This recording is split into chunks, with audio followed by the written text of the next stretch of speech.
तहसीलदार म्हणून रुजू झालेल्या प्रशांत बेडसे यांच्या तत्कालीन तहसीलदारांच्या आदेशाबाबत काढलेले हक्क नोंद परिपत्रक 15 दिवसानंतर प्रांत अधिकारी अनिल दौंडे यांच्याकडून रद्द। खेड बार असोसिएशन आणि ॲडव्होकेट सुखदेव पानसरे यांनी केलेल्या अर्जानंतर झालेल्या चर्चेनंतर प्रांत अधिकारी अनिल दौंडे यांनी तहसीलदारांच्या परिपत्रकाला दिला कायदेशीर खो। 1 मे 2024 ते 9 एप्रिल 2025 या कालावधीत तत्कालीन तहसीलदारांनी पारित केलेल्या आदेशाची पडताळणी झाल्याशिवाय ग्राम महसूल अधिकारी आणि मंडल अधिकारी यांनी नोंदी प्रमाणित करू नयेत असे काढले होते परिपत्रक।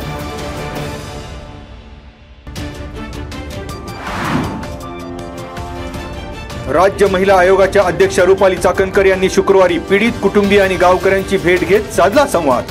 न्यायालयात चार्जशीट दाखल होताच खटला फास्ट ट्रॅक साठी अर्ज। रुपाली चाकणकर यांनी पीडित कुटुंबियांना दिला विश्वास।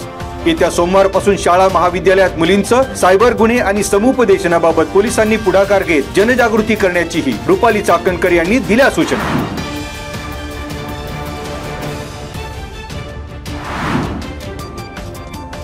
तीर्थक्षेत्र विकास आराखड्याच्या नावाखाली आळंदीच्या इंद्रायणी नदीवर बांधण्यात आलेल्या दगडी घाटाची तोडफोड थांबवा।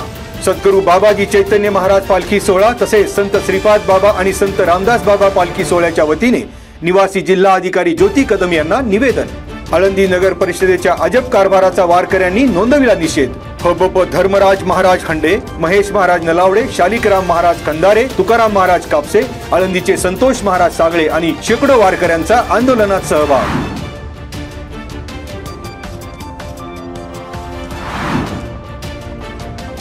पुणे जिल्ह्यात पाणंद रस्ते, शिवरस्ते खुले करण्याबाबत कालबद्ध कार्यक्रम राबवण्यात येणार। उपमुख्यमंत्री अजित पवार यांच्या अध्यक्षतेखाली जिल्हा नियोजन समितीची शुक्रवारी बैठक संपन्न।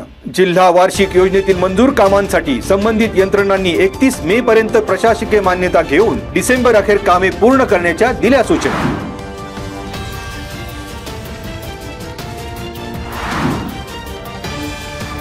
पहलगाम घटनेच्या निषेधार्थ खेड तालुक्यातील समस्त मुस्लिम समाजाच्या वतीने चाकण शहरात मूक पदयात्रा। दहशतवाद्यांवर कठोर कारवाई करण्याची मुस्लिम समाजाची मागणी। जम्मू काश्मीर मधील पहलगाम येथे दहशतवाद्यांनी केलेल्या भ्याड हल्ल्याचाही केला निषेध।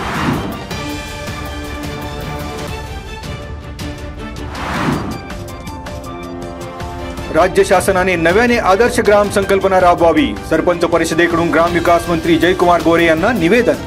सरपंच परिषद खेड तालुक्यातील पदाधिकाऱ्यांनी घेतली ग्रामविकास मंत्र्यांची भेट, विविध मागण्यांचे दिले निवेदन। भारत ब्रॉडबँड नेटवर्क लिमिटेडच्या माध्यमातून राज्यातील सर्व ग्रामपंचायती जोडण्याच्या महत्त्वाकांक्षी योजनेत झालेला भ्रष्टाचार आणि सरपंच परिषदेचे जिल्हा समन्वयक माजी सरपंच कुंडलिक कोहिनकर यांनी केलेल्या उपोषणाचाही मुद्दा छेडला।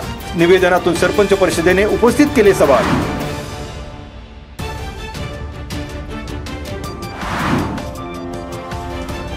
श्री स्वामी समर्थांच्या पुण्यतिथी निमित्त चांडोली येथील श्री स्वामी समर्थ आध्यात्मिक सेवा केंद्रात रांगोळीकार दीपाली शिंदे यांनी रेखाटली श्री स्वामी समर्थांची रांगोळी।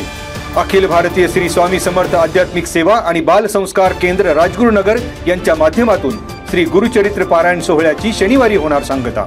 गेले 7 दिवस आध्यात्मिक सेवा केंद्रात श्री गुरुचरित्र पारायण आणि अखंड नामजप यज्ञ सोहळ्याने परिसरात आध्यात्मिक वातावरण।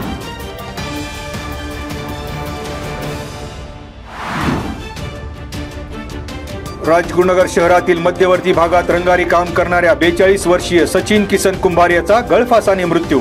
छत्रपती चौकातील शिवसिद्धी इमारतीच्या दुसऱ्या मजल्यावर घडली घटना। सचिन कुंभार यांनी टोकाचं उचललं पाऊल, कारण अद्याप अस्पष्ट।